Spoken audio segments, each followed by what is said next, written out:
Absolutely right. I want to remind everyone that my name is Christian Bond. I am the half athlete here at POU. I'm joined by Kellen Westring of POU football. He's a wide receiver. He wears number 7. Lacey Nicholson of POU women's basketball is in studio. She wears number 44. And Drew Artisoni, everyone's favorite point forward, wears number 32 on the basketball team. So let's jump into some Seahawk conversation here.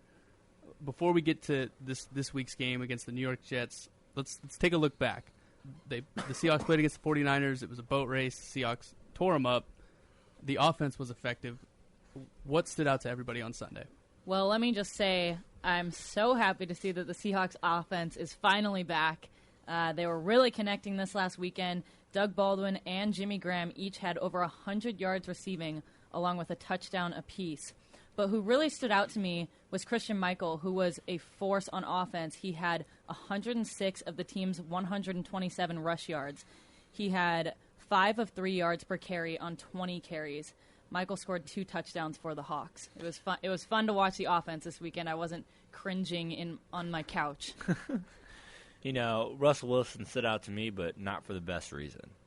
Without Marshawn and without Thomas Rawls, he's going to need to be the motor that drives the Seahawks offense. He has to be smarter. He cannot continue to put his body at undue risk. He needs to slide. Slide. Slide, slide, slide. Play for the next down. Okay? Now I understand. Kellen, I know where you're going. I understand that his elusiveness, his mobility, and his ability to extend plays are what makes him special. I get it. But he can't be special from the sidelines. His health needs to be his priority. I understand he's not the most selfish guy in the world, but sooner or later he's got to realize that he is the leader. You can only lead so much from the sidelines, and that ball doesn't move without him. He's got to be smarter. He cannot give up injury like that. The Hawks can be good. Without him, they're not so good.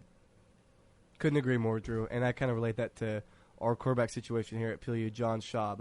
My dad says, John, if you run the ball again, you'll be standing by our offensive coordinator the rest of the game. So John Schaub will be pitching the ball on every option play. Cole Chandler will be pitching the ball on 3rd and 2 in Trinity next time we play them next year. So as Lacey mentioned, Jimmy Graham was outstanding. He stood out to me big time. 6 grabs for 100 yards and a touchdown. You saw him kind of finally start to trust that knee injury that he had last year, which I know from experience is a huge, huge mental victory and a big-time hurdle to get over. You saw him attack the ball. He didn't let it come to him. He attacked the ball with that big-time 6'7" basketball frame, and you even saw him fight for those extra yards, trying to get that first down. And again, I love his enthusiasm. After he catches a pass, I believe that inspires a team. It was funny, I was watching the game a couple weeks ago. My dad kind of made a funny comment about it, like, geez, Jimmy, act like you've been there before. But I was like, you know what, Dad? Excuse me. I actually enjoy that. I like that enthusiasm. Jimmy Graham, again, coming from a new team, the Saints, a lot of expectation for him. Has he lived up to it? That can be an argument in itself.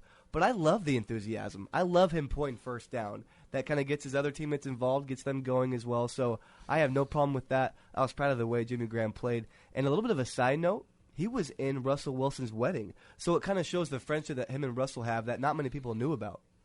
So Drew's already talked about it a little bit. Sorry, Christian. Russell Wilson got rolled up awkwardly on a tackle.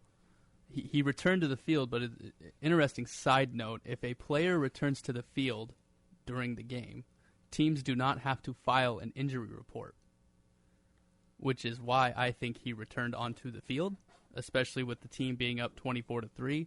The Seattle Seahawks didn't have to tell everyone what the significance of the injury was. After the Jets game next week is the Seahawks bye week. The question I want to pitch here is, should Russell Wilson play this week? So I guess my quick question is, do we know what the injury is, or is that not concrete right now? So I've heard rumor of an MCL strain. Yeah, the rumor is MCL strain. Okay. That is the rumor from the camp. However, it looked ugly. It looked ugly, and I could not even watch. They were replaying it so many times in slow motion. I could not watch, you guys. It looked scary. But hopefully MCL strain is not too severe. But having said that, I do not think Russell should play this weekend. He can take some recovery time. The Seahawks will be just fine against the Jets with Boykin as their QB. He handled himself well in the last quarter and a half of the game last week.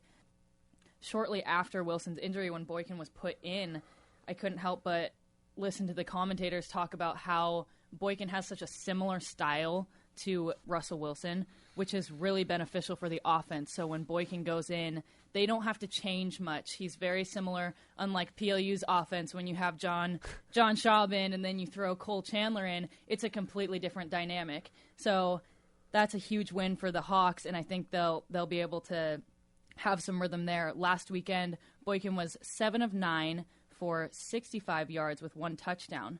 Having Russell Wilson with the ankle injury and now the knee injury, I think it's best that he sits out this week and then has the bye week next weekend. Give him some time to recover. All right, what do you think, Kellen? After the Jets, the Hawks have a bye week.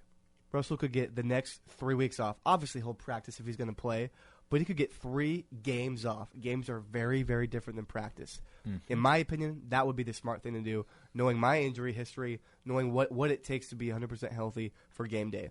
NFL is a very, very long season. It's not Division III where you only get 9 guaranteed games. It's about the long run, not the short term. The Hawks just need to sit back and let Ryan Fitzpatrick be Ryan Fitzpatrick. I'm not saying he's going to throw 6 picks again, but I guarantee you he will throw at least 2. I guarantee it. Men's Warehouse. I was very pleased with the way Boykin's played. A lot like Lacey said, the reason why the Hawks kept him, because he had some problems off the field, they kept him because he's very, very similar to number 3 in Russell Wilson. He stayed within himself during the game. He didn't try to win the Heisman. He didn't try to be someone he isn't. He played within the system, had a very, very mature interview after the game, which I really, really respected. I trust that guy. I think he should get the start. You know, Boykin looks to be a serviceable backup, Kellen, but you gain street cred in the NFL by playing hurt. It's a toughness thing. His O-line runs through walls from him and battles for him in the trenches on a weekly basis. So Russell can make a statement by playing this week. Went over a locker room and the city and put this prima donna red carpet offseason behind him and be the guy. I really liked when Russell Wilson was spending his times at children's hospitals, not on red carpets with Ciara. I like that guy a little better. Very interesting. All right, let's get it started. Let's make our predictions for the weekend. What are the Seahawks going to do on Sunday? Well, surprise, the Seahawks are going to win, as always. What, are they going to go undefeated this year? Seattle's defense is only giving up 12.33 points per game. The Jets' defense is giving up 26 points per game. The Jets are coming off a horrible loss against the Chiefs, 24-3. In that game, the Jets had 8 turnovers. Kellen already mentioned 6 interceptions and 2 fumbles. They're averaging 3.3 turnovers a game. On the Hawks' defensive end, they're only allowing 253 total yards per game. I just think the Hawks are going to come away with a win, and regardless of what quarterback's starting, I think the defensive end is going to get it done, and the offense will not have that pressure on their shoulders, and they'll be able to be free and get some points on the board. All right, Drew, what do you think is going to happen in New York this week? On Sunday, the Seahawks will lose. The Seahawks always show up against the Niners, and they did last week. However, it came at a cost, as they might have lost Russell Wilson for the first time being in his sprained knee. So the Hawks are going to have to turn to Trayvon Boykin, the pride of TCU, to operate their offense this week. Probably. And even if they don't have to, they should. Now, one of the main reasons... Wait, you said that Russell should play. No, I said that Russell should play, but if he wants to win that street cred. But what I said is Trayvon Boykin, he shouldn't play. He shouldn't play, but he should if he wants to put this offseason behind him. Oh, okay. I'm saying is that's what he should do, but smart guy, smart Pete Carroll, no. So if they want to put Trayvon Boykin in, that's what I think they should do, keep everybody healthy. He looked good in the preseason, but the Jets' defense is tough. They also have that Ivy League alumni under center with a fantastic beard. Just a solid quarterback. It's been said every week it's a quarterback's lead, and I'm taking the Ivy League-educated crafty vet over the green rookie. It's going to be a low-scoring affair. Jets will win 17-14. I think the Jets are going to win on the rule that when you get embarrassed on national television, you always come back strong the next week. There it is. All right, Kellen, what do you think? It's a great point there, Drew, but I got to disagree. On Sunday, the Seahawks will win. like I said, the Hawks just need to sit back and let Ryan Fitzpatrick be Ryan Fitzpatrick, which in my opinion is an accident waiting to happen. The Jets, like Drew mentioned, they have a great defense on paper, and I like their head coach. I like what he's doing there. But I think the Hawks will be able to score just enough to win. I believe Trayvon Boykin should play. The reason why I think they're not going to score a lot of points is because Boykin's in. He's not quite Russell Wilson, but let's be honest, who is? It will be a low-scoring game, and I believe the Hawks are going to score 13. The Jets are going to put up 10. So Hawks 13, Jets 10, a great road win. That's my opinion. But Drew, I do respect your point talking about the beard of Ryan Fitzpatrick because that needs to be mentioned. It has to be mentioned. Christian, what do you think is going to happen?